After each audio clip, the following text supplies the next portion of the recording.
Hello बच्चों। तो आप सबका फिर से हमारे चैनल पे स्वागत है। हमारा चैनल तुम तो जानते हो क्या है ना। अब बात करते हैं, देखो आज मैं आपके लिए एक नया टॉपिक लाया हूं और काफी यूनिक टॉपिक लाया हूं, है ना। जो बाकी नोट्स में इंक्लूडेड नहीं होते हैं वो मैं आपको पढ़ा रहा हूँ। ध्यान से पढ़ना सीखना, छोटी सी वीडियो, ज्यादा लंबी वीडियो नहीं होगी, ठीक है। देखो, हमने एसिड पढ़ लिया, हमने बेस पढ़ लिया, हमने पीएच स्केल पढ़ लिया, हमने पीएच की रेंज देख ली। नॉर्मली 0 से 14 या 1 से 14 भी होते हैं ना। अब बारी आती है बेटा कि पीएच स्केल की या पीएच वैल्यूज की हमारे डेली लाइफ में क्या क्या इंपॉर्टेंस हो सकते हैं, है ना। तो इसके लिए कुछ एग्जांपल्स हैं, कुछ इंपॉर्टेंस है, कुछ एप्लीकेशंस है ना। आप वो देख लो, समझ लो, सीख लो, नोट्स बना लेना। आपको पता है जो मैं यहाँ लिखवा रहा हूँ ऑफलाइन भी लिखवाऊंगा, बट थोड़ी सी आपको दिक्कत हुई है ना, पता तो है आपको। बहुत बढ़िया, चलो आगे करते खेलते थोड़ा सा। देखो, तो टॉपिक आज का importance of pH in daily life, कि हमारे डेली लाइफ में पीएच वैल्यू की क्या क्या इंपॉर्टेंस होती है। तो सबसे शुरुआत करते हैं हमारे इकोसिस्टम की। देखो बेटा, इकोसिस्टम दो तरह के जानते हो ना। एक टेरेस्ट्रियल इकोसिस्टम, जमीन पे जो रहते हैं वो वाला इकोसिस्टम, और एक कौन सा, एक्वेटिक इकोसिस्टम। ठीक, इकोसिस्टम पता नहीं क्या होता है। क्या होता है बच्चों? भाई वो जगह जहां पे लिविंग लिविंग के साथ या लिविंग नॉन लिविंग के साथ इंटरेक्ट करता है उसको हम क्या कहते हैं, इकोसिस्टम कहते हैं। तो जो दो जगह पे होते हैं, कहाँ कहाँ पे, एक तो टेरेस्ट्रियल हो गया, दूसरा एक्वेटिक हो गया। तो नॉर्मली एक्वेटिक इकोसिस्टम, मतलब एक्वेटिक इकोसिस्टम में मतलब जो जल में रहते हैं, पानी में रहते हैं, उस पानी वाले इकोसिस्टम का जो पीएच है जिसमें ऑर्गेनिज्म सर्वाइव करते हैं, उसका पीएच कितना होना चाहिए बेटा? देखो मैंने लिख रखा है, एक्वेटिक इकोसिस्टम का पीएच नॉर्मली 6.5 से 9 के बीच में हो सकता है। 6.5 स्लाइटली एसिडिक है और 9 जो कैसा है, बेसिक है। ठीक है, न्यूट्रल भी हो सकता है। 6.5 से लेकर 9 तक एक्वेटिक इकोसिस्टम की पीएच वैल्यू हो सकती है। उसी में एक्वेटिक ऑर्गेनिज्म सर्वाइव करते हैं, है ना, प्रॉपर तरीके से। उससे कम हो जाएगी तो ऑर्गेनिज्म मर जाएंगे, उससे ज्यादा हो जाएगा तब भी मर जाएंगे, इकोसिस्टम डिस्ट्रॉय हो जाएगा। टेरेस्ट्रियल इकोसिस्टम की बात करते हैं, जहां पे हम लोग रहते हैं, प्लांट्स रहते हैं, बाकी ऑर्गेनिजम्स रहते हैं, उसकी इकोसिस्टम कितनी होनी चाहिए बेटा? लगभग 6 से लेकर 7.5 तक होनी चाहिए। 6 से लेकर 7.5 तक, मतलब स्लाइटली एसिडिक से लेकर स्लाइटली बेसिक तक होना चाहिए। इससे बढ़ेगा तो दिक्कत, कुछ ऑर्गेनिजम्स खत्म हो जाएंगे। इससे कम होगा तब भी दिक्कत, कुछ ऑर्गेनिजम्स खत्म हो जाएंगे, प्लांट भी खत्म हो जाएंगे। ठीक है, और प्लांट आपको पता है प्रोड्यूसर होता है, वो खत्म तो सारे खत्म हो जाएंगे।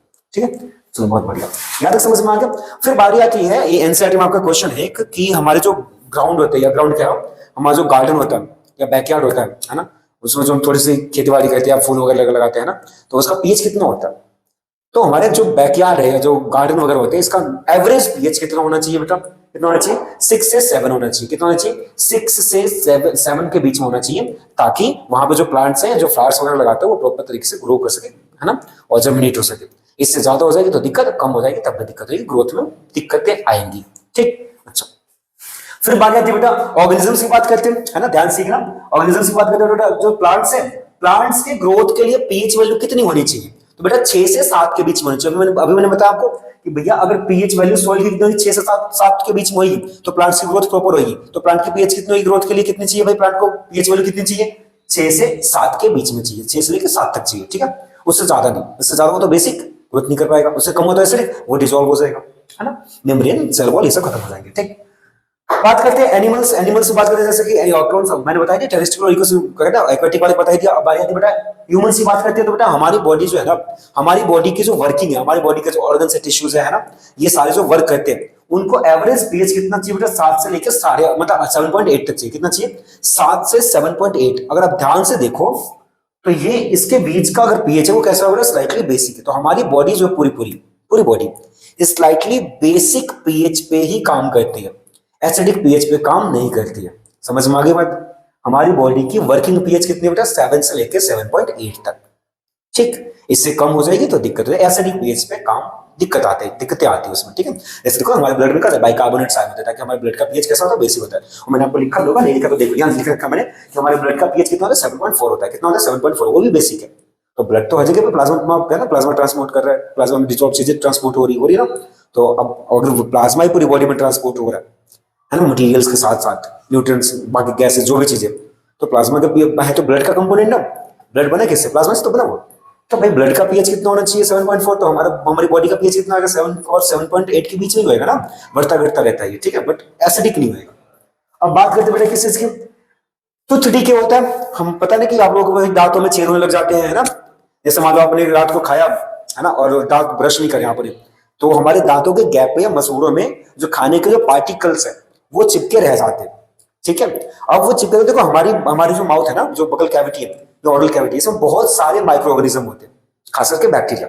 अब ये बैक्टीरिया क्या करते हैं? आप मुंह तो बंद कर रखते हो तो ऑक्सीजन तो मिलता नहीं होगा इनको, है ना। तो ये कहते हैं बेटा ये उनको फर्मेंटेट करते हैं, ठीक। जो दांत में जो फंसे रह गए हैं या जो पार्टिकल्स फंसे रह गए मसूड़ों में दांतों के बीच में, वो उसको क्या करेगा बेटा, क्या करेगा, डिकम्पोज करेगा और क्या बनाएगा, एसिड बनाएगा। क्या बनाएगा, एसिड। और हमारे दांतों का जो इनेमल है, इनेमल जानते हो, दांत का व्हाइट वाला पार्ट जो चमकता है दांत, ठीक है, जो दांत दिख रहा है ना, उसका जो खोल दिख रहा है आपको, वो क्या कहलाता है, इनेमल कहलाता है। क्या कहलाता है, इनेमल। और इनेमल किससे बनाता है बेटा, किससे बनाता है बताओ, made up of calcium hydroxy apatite.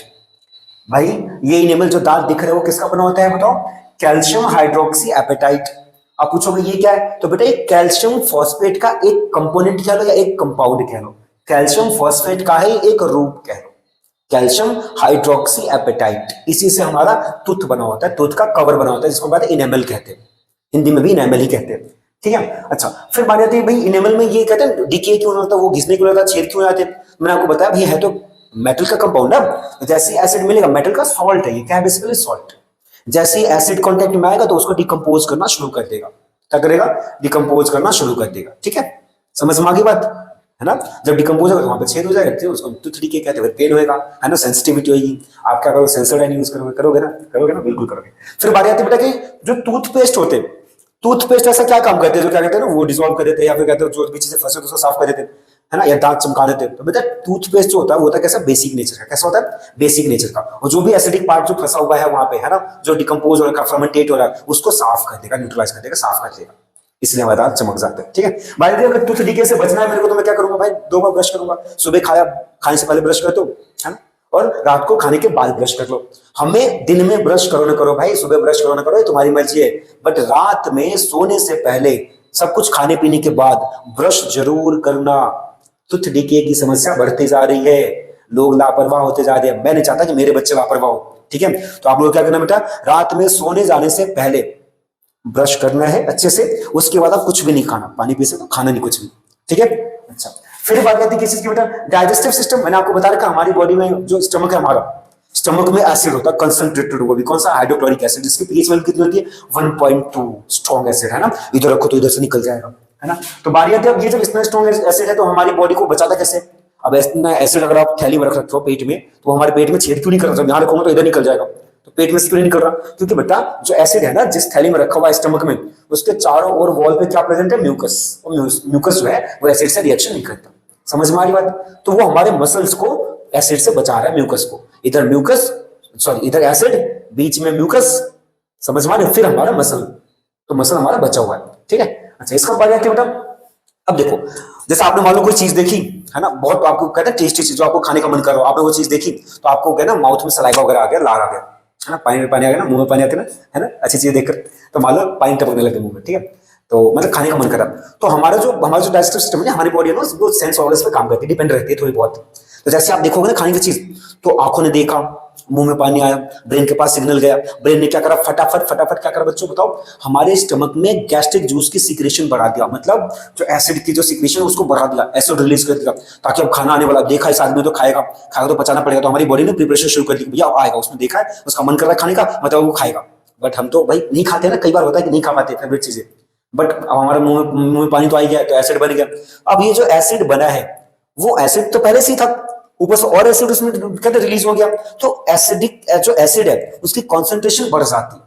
जब कॉन्सेंट्रेशन बढ़ेगी ना, तो जो म्यूकस है ना उसकी एक लिमिट होती है, इतनी कॉन्सेंट्रेशन ही रोक सकता है, या इतना अमाउंट ऑफ एसिड को रोक सकता है। बट अमाउंट ऑफ एसिड जब बढ़ जाता है बेटा, उस म्यूकस में कहीं कहीं छेद हो जाते हैं, जिससे एसिड कहाँ आएगा बताओ, स्टमक के वॉल पे, मसल्स पे, है ना। तो वहां पे क्या करेगा, छाले क्रिएट करेगा, रोकते रोकते आएगा, ऐसे नहीं कि एकदम धार से आएगा, रोकते रोकते आएगा, क्योंकि म्यूकस बीच में बनता रहता है, ठीक है। अच्छा, तो क्या करेगा बेटा, वो जैसे ही आएगा, कहां पे आएगा बताओ, स्टमक के वॉल पे, मसल्स पे, तो वहां पे बहुत तेज पेन होगा, जिसको हम कहते हैं पेप्टिक अल्सर कहते हैं। क्या कहते हैं बच्चों, क्या कहते हैं बताओ, हमने पढ़ा पेप्टिक अल्सर। क्या होता है, पेप्टिक अल्सर।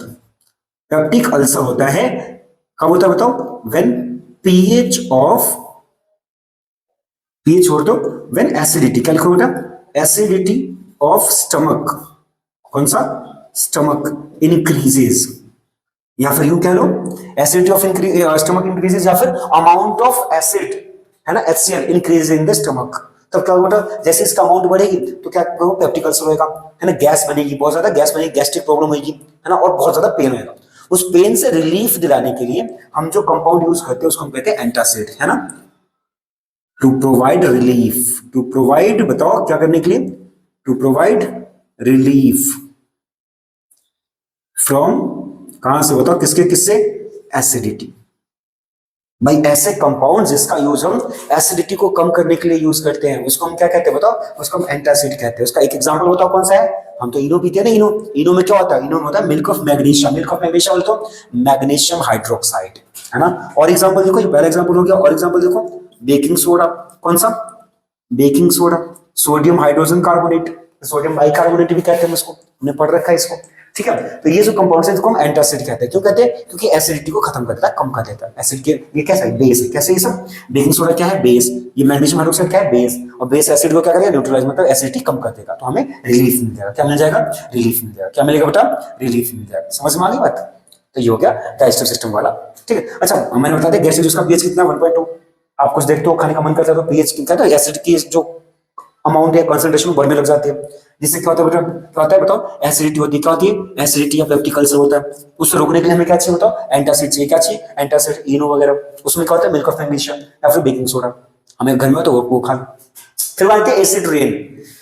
तो एसिड रेन के पहले कॉज देख लो, होता क्या है बेटा, देखो एसिड रेन वैसे कहते हैं किसे, देखो ध्यान से। अच्छा पहले देखो, अगर आपके पास कोई फॉसिल फ्यूल है, क्या बेटा, fossil fuel, fossil fuel, fossil fuel पता है क्या होता है, फॉसिल फ्यूल होता है बेटा जो हमें ऑर्गेनिजम्स के, है ना, प्रिजर्व्ड कंपोनेंट से मिलते हैं ना, उसको हम फॉसिल्स कहते हैं। और फॉसिल्स जो हमें फ्यूल मिलता है उसको हम फॉसिल फ्यूल कहते हैं। जैसे पेट्रोलियम हो गया, है ना, पेट्रोल, डीजल, गैसोलीन, केरोसिन, ये सब हो गया।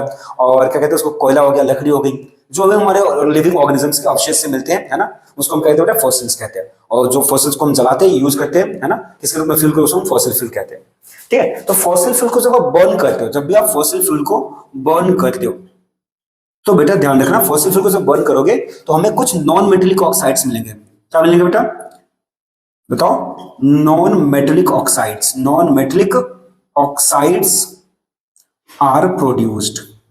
जब आप फॉसिल फ्यूल्स को बर्न करोगे तो नॉन मेटेलिक ऑक्साइड्स बनेंगे। कौन कौन से बताओ भाई, ये नाइट्रोजन डाइऑक्साइड बनेगा, सल्फर डाइऑक्साइड बनेगा, कार्बन डाइऑक्साइड बनेगा, ये सारी गैसेस बनेगी। और ये गैसेस आपको पता है, जब आप कुछ चलाते हो, लकड़ी, कोयला, गैस, पेट्रोल, कुछ भी चलाते हो, तो इनमें ये गैसेस निकलती है। अब ये गैसेस गर्म होती है, निकल रही है तो गैस जल रही है तो गर्म है, और गर्म चीजें कहाँ जाती है, ऊपर जाती है। ऊपर का टेम्परेचर कम, नीचे का टेम्परेचर ज्यादा है, तो गर्म चीजें किधर भगेगी, ठंडे की ओर भगेगी, भगेगी ना। ठीक है, अब मेरी बात सुनो ध्यान से। अब ऐसे भी समझ लो ना, जो गर्म हवाएं होती है या गर्म गैस होती है, उसका काइनेटिक एनर्जी ज्यादा, तो किधर भगेगा, स्टेबल होने के लिए, कम काइनेटिक एनर्जी की तरफ, ठीक है। तो अब इनके पास क्या है, टेम्परेचर बहुत ज्यादा है इनके पास, तो किधर भगेगा, स्टेबल होने के लिए कम टेम्परेचर, मतलब ऊपर भगेगा। और ऊपर बेटा हमारे एटमॉस्फेयर में क्या है बताओ, वाटर वेपर्स। क्या है, वाटर वेपर्स। क्या है ऊपर, ऊपर है वाटर वेपर्स। क्या है, वाटर वेपर्स। तो ये जो गैसेज जो ऊपर जा रही है, कौन कौन से, nitrogen dioxide, sulphur dioxide, carbon dioxide, ये सारी गैसेज ऊपर किससे रिएक्शन करेंगे बेटा, वाटर वेपर से, है ना। ऊपर पानी से रिएक्शन होगा, और जैसे पानी से रिएक्शन बनेगा तो ये बन जाएगा नाइट्रिक एसिड। क्या बनेगा, नाइट्रिक एसिड, ठीक। ये बन जाएगा सल्फ्यूरिक एसिड। क्या बनेगा, सल्फ्यूरिक एसिड। और ये क्या बनेगा बेटा, ये बनेगा कौन सा, कार्बनिक एसिड। कौन सा, कार्बनिक एसिड, ठीक है। और ये तीनों एसिड ऊपर ही वेपर्स के साथ फॉर्म होते रहेगा, और जहां पे कंडेंस होगा वहां पे बारिश होकर गिरेगी, ठीक। तो उसी को क्या कहते हैं, एसिड रेन कहते हैं। मुद्दा ये है कि नॉर्मली जब बारिश होती है तो उसका पीएच वैल्यू है ना, लगभग लगभग 6, है ना, 6 होता है, 5.8 होता है, 5.9 होता है, 6 होता है, 6.5 होता है, ऐसे होते हैं, ठीक है, या 7 भी होता है। मतलब स्लाइटली एसिडिक होता है, बट इतना नहीं कि नुकसान पहुंचा दे, ठीक। इसलिए कहते हैं कि जब बारिश हो तो पहली बारिश में नहीं नहाना चाहिए। क्यों बेटा, क्यों कहते हैं, क्योंकि पहली बारिश में ऊपर जितने भी नॉन मेटेलिक ऑक्साइड्स है वो सारे सारे कंडेंस हो रहे हैं। जैसे पहली बारिश हुई तो सारे सारे एसिड बन के गिरेंगे, आप गए नहाने तो वो फंस होंगे, है ना, एलर्जी होगी, स्किन प्रॉब्लम होगी, ये सब किसके, और कहते हैं ना आंखों की प्रॉब्लम होगी, ये सब किसकी वजह से होगी, एसिड के पीएच की वजह से होगी, ठीक है, एसिडिक पीएच की वजह से। तो इसीलिए पहली बारिश में नहीं नहाना, ठीक। अगली बारिश में नहा लो। जब बारिश हो रही है, पहली बारिश हो रही है तो 10 मिनट तक मत नहाना, उसके बाद जाकर कूद जाओ, है ना, कूद जाओ, डूब मरो तुम किसी का, ठीक है। चलो देखो यहाँ देखो ध्यान से, होता यह है कि मैंने कह दिया एसिड रेन क्या है। अब अगर जो रेन हो रही है ना, जो बारिश हो रही है, उसके पानी की पीएच वैल्यू अगर 5.6 से ज्यादा है तो कोई दिक्कत नहीं है, ठीक, वो इसको हम एसिड रेन नहीं कहते। पर अगर 5.6 से कम हुआ, है ना, 5.6 से अगर उसकी जो पीएच वैल्यू कम हो गई, वो एसिड रेन की, मतलब जो रेन वाटर है उसकी पीएच अगर इससे कम होगी तो बेटा उस रेन को हम एसिड रेन कहते हैं। फिर वो ऑर्गेनिजम्स पे, चाहे वो कहते हैं प्लांट्स हो, एनिमल्स हो, कोई भी छोटे ऑर्गेनिज्म, बड़े ऑर्गेनिज्म, उसको काफी नुकसान पहुंचाते हैं, बर्न करके जला देते हैं उस बेचारों को, ठीक है। पेड़ मर जाते हैं बेचारे, पेड़ पौधे खत्म हो जाते हैं, जो जो जीव जंतु होते हैं वो खत्म हो जाते हैं, हम तो छुप जाते घरों में, बाकी क्या होगा, उनके पास तो घर नहीं होता, समझ में आया, तो दिक्कत हो जाती है, ठीक, ये समझ में आ गया। ये था एसिड रेन का चक्कर, कॉज समझ लिया आपने, है ना। कैसे फॉसिल फ्यूल को जलाओगे, ये metal non metal oxide products होंगे, ऊपर जाके एसिड बन जाएगा, वापस गिरेगा, पीएच लेवल से कम हो गई तो एसिड रेन कहलाएगा, वरना नॉर्मल रेन कहलाता है। ठीक है, हमारी नॉर्मल रेन की पीएच वैल्यू कितनी होती है पता है तुम्हें? 6 से लेकर 7 के बीच में होता है।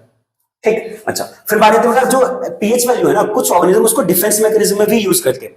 कुछ ऑर्गेनिज्म पीएच वैल्यू को, है ना, पीएच को डिफेंस मैकेनिज्म की तरह यूज करते हैं। तो कौन कौन से देखो, आपने कभी हनी बी सुना है? अरे मधुमक्खी तो जानते हो ना, मधुमक्खी जब डंक मारती है तो मधुमक्खी की जो स्टिंग होती है, डंक होती है, उसमें एक एसिड होता है। कौन सा एसिड होता है बताओ? उसमें होता है मिथेनोइक एसिड। क्या होता है?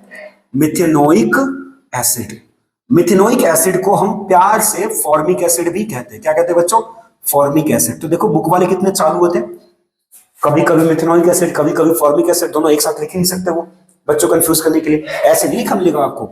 एक बार कहीं मिला होगा फॉर्मिक एसिड, है ना, और किसी बार चीज में उसी को लिख रखा है मिथेनोइक एसिड। जैसे देखो बुक में देखोगे ना तो नेटल प्लांट में क्या मिलेगा आपको? Methanoic acid. क्या मिलेगा? Methanoic acid. ठीक, और इसी का नाम बेटा फॉर्मिक एसिड है। इसी का कॉमन नेम क्या है? Formic acid. तो बेटा नेटल प्लांट जो होता है ना, कुछ कहते हैं इस प्लांट को, ठीक है, उस प्लांट के ना छोटे छोटे रुए होते हैं, और जैसे वो रुए आप स्किन पर रखो तो वो रुए चुभ जाएंगे, आपको पता नहीं चलेगा, चुभ जाएंगे। और जैसे वो रुआ आपको बॉडी में इंजेक्ट होएगा, वो बहुत सारा मिथेनोइक एसिड रिलीज कर देगा। ठीक है, और जैसे रिलीज करेगा आपको बहुत तेज पेन या खुजली हुई, वहां पे खुजली हुई। ठीक, तो उसको हम कहते हैं नेटल प्लांट के स्टिंग कहते हैं। उसमें भी क्या होता है? मिथेनोइक एसिड होता है। चींटी काटती है, खुजली होती है, पेन भी होता है, तो उसमें कौन सा एसिड होता है? उसमें भी सेम होता है मिथेनोइक एसिड। कौन सा होता है? मिथेनोइक एसिड होता है। ठीक है, या फिर इसी को हम फॉर्मिक एसिड भी कहते हैं। मैंने बार बार बता रहा हूं आपको। ठीक है, मुद्दा आता है बेटा कि मान लो आपको हनी बी मतलब मधुमक्खी ने काट लिया, चींटी ने काट लिया, नेटल प्लांट की स्टिंग आपको लग गई गलती से, आप है ना झाड़ वगैरह में, झाड़ वगैरह में आप गए, मान लो पत्ते वत्ते तोड़ने, फ्रूट वगैरह तोड़ने, तो मान लो आपको ये प्लांट टच हो गया गलती से स्टिंग पे, ठीक है, स्किन पे, तो डंक लग जाएगा, है ना। तो अगर मान लो मेरे को उससे रिलीफ चाहिए तो मैं क्या करूंगा बेटा? मैं यूज करूंगा फटाफट। कौन सा मेरे को क्या मिलेगा? फटाफट मिलेगा मेरे को बेकिंग सोडा, तो हमारे घर में होता है। तो इससे रिलीफ के लिए भी मैं क्या चाहूंगा बताओ? मेरे को क्या लेना पड़ेगा? Baking soda. क्या है? Baking soda. फटाफट बेकिंग सोडा का पाउडर लो और जहां पे स्टिंग लगी है वहां पे ऐसे रब कर दो। भाई बेकिंग सोडा कैसा होता है? बेसिक होता है ना, और बेसिक और ये सब कैसे एसिडिक न्यूट्रलाइज होगा, काम खत्म, खुजली कम, आराम तुरंत। ठीक है बच्चों, तो इतना आज हमने पढ़ा है कि पीएच की डेली लाइफ में इंपॉर्टेंस कहां कहां हो सकती है। ठीक है, बाकी फिर अगली वीडियो मिलेंगे अगले टॉपिक के साथ, तब तक के लिए जय श्री राम।